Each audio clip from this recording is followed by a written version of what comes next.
How's it going, everybody? Jamie Monroe here from JM3 Sports with another player analysis. I'm going to do Kylie Ohlmiller from Stony Brook Women's Lacrosse. Now the leading scorer in Division I women's lacrosse history. Really fun player to watch. If you want to check out our YouTube channel, please subscribe to it. I think you'll really like it. And let's check this out.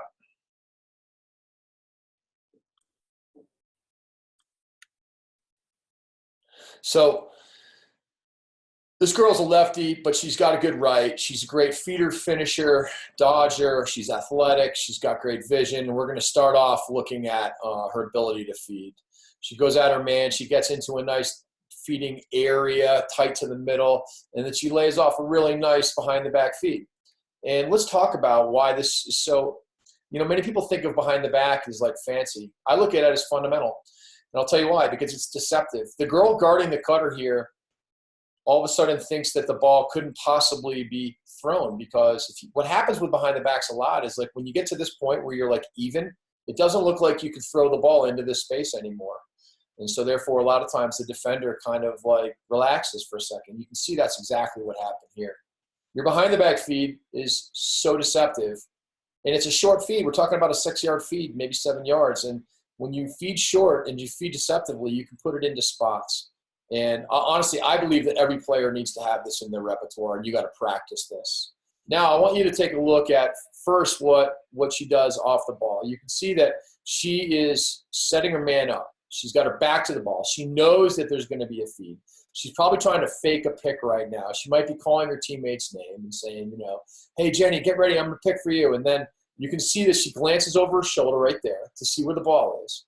And then she makes this cut with her back to the direction of her cut. And it's very deceptive. Obviously, she cut maybe a touch early. The feeder threw it a little bit late, so they didn't have the connection. Then she goes behind, and she's able to show you her prowess in feeding the ball right-handed. Quick little moves here. And you're going to see her ability to feed inside. Watch the two-man games going on inside. You've got these two players. Stony Brook does this a lot. You're going to see this girl pick for this girl. You're going to see the defense switch. And here's the nuance that I want to make a point to you guys. The defense switches. They're in decent position. But if you're a feeder and you notice that the defense has their back to you, back to the ball, feed it. They can't tell it's coming. They can't defend. They can't, especially in boys across, they can't check sticks, and girls anyways. But no matter what, it happens in any sport. When you lose sight of the ball as a man who's guarding the cutter, the feeder should feed it. And that's exactly what happens right here. It's a really cool nuance that great feeders always do. I can tell you right here, this is like a classic play in women's lacrosse. Anytime you got someone dodging right-handed, if you cut back door in a mirroring situation, so as the ball is coming this way, the cutter's mirroring opposite, you're going to find that you have openings all day long. And the best players in every level of play make that happen all the time. That mirror type of play. This is a pretty sick shot, because what she ends up doing is she ends up shooting it around her man. And so in women's lacrosse, a lot of times if you try to shoot around your man, you get called for a dangerous shot or dangerous propelling. But if you throw it low around their legs, you almost never get called for it. And so I really want all aspiring young players to be thinking about trying to shoot the ball around their man and shooting it around their legs as opposed to around their bodies, where you're not going to get called. This is just a sick play that requires both practice and confidence. But it was pretty much like the right play to make, right? You're kind of falling down.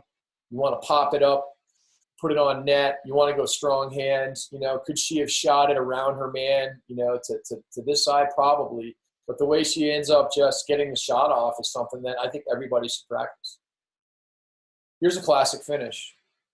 Why is it a classic finish? It's classic because she finishes her shot coming to the middle instead of running behind the net. It's classic because she fakes high and throws it around her to the far side. And being able to do that's really important here. Really interesting finish because she's fallen down. And when you fall down and you throw it high, the goalies almost always go down with you. So you'll see that, again in this video. It takes a lot of presence of mind to do that, but that's kind of why it works. Let's check out this little play. This is a little two-man play that literally any group of girls could do. Kylie's picking in. She sets the pick for the cutter who cuts right-handed, and then she cuts off the pick. Let me ask you a question. Who usually gets open when you set picks? You're right. The picker almost always gets open. Now, in this case, the cutter was open too. So, that's just a typical little play that people run in men's and women's lacrosse, and it works really well. Obviously, here they were probably running some – you can't really see the beginning of this clip, either faking a pick or setting a pick, and then to be able to get her shots off behind the back. Like I said, why not try to be the best player in the world? Why not work on things that allow you to get your shots off and have some fun with it? That's what the beauty of this game is the creativity. This is an awesome play to watch, and the one thing I want to really make a comment on is look how hard she goes and look how hard she sinks down to get low to be able to be quick. Okay, sinking your hips down is the key to cutting fast and hard, and this inside roll is a perfect example of that. And she's so good at that what does the inside roll set up? The inside roll sets up your rocker move, and that's exactly what she does here. She's faking the inside roll right there with a big head, shoulders, and stick fake. In fact, the more I've taught this move, the more I think that your stick coming back is a huge part of that fake. So use your inside rolls to set up your rockers and vice versa. That's just a great handle and come around far side reach. She's got a great ability of understanding how to go inside and outside. That's more wizardry of the behind the back action from Kylie Ohlmiller. Here's a nice little fake flip, and somehow she gets inside. The defense is kind of overplaying her to the outside towards the crease, and somehow she doesn't end up in the crease, which is pretty impressive that her momentum didn't take her in there. Nice little feed on a backdoor cut. Here's kind of the example of if you're going down, throw high. Goalies tend to go down with you. They match your sticks. This is a great example of one of the uses of a behind the back is anytime you kind of face dodge over to protect your stick. You see how she's doing that? She's face dodging over to get by her man and also protect her stick. And then as she brings her stick back across, the momentum of bringing it across both brings the goalie stick across and sets her up for a one motion behind the back. Face dodge over, bring it across, goalie comes with you. It's actually easier to do that in some ways than it looks, because when you face dodge over, the momentum really sets you up when you're coming back to go behind the back. It becomes kind of a one motion thing. Face dodge over, bring the goalie over, and then it opens you up on the near side pipe. So overall, I really enjoyed doing this video. I think this girl is an amazing player to watch, and I think that any of you guys, overall, I really enjoyed this video. Overall, I really enjoyed doing this video for you guys. I think Kylie's an amazing player to watch. I think there's a lot that we can learn from. And what I want everybody to realize is that a lot of the skills that she's doing here, anybody can learn. It takes a special player to be able to have the confidence and creativity and recognition to do it in games. But the truth is the skills are out there to be done, to be learned, and she's setting a bar that we just have to try to get to. All right, thanks a lot, everybody, and have a great day.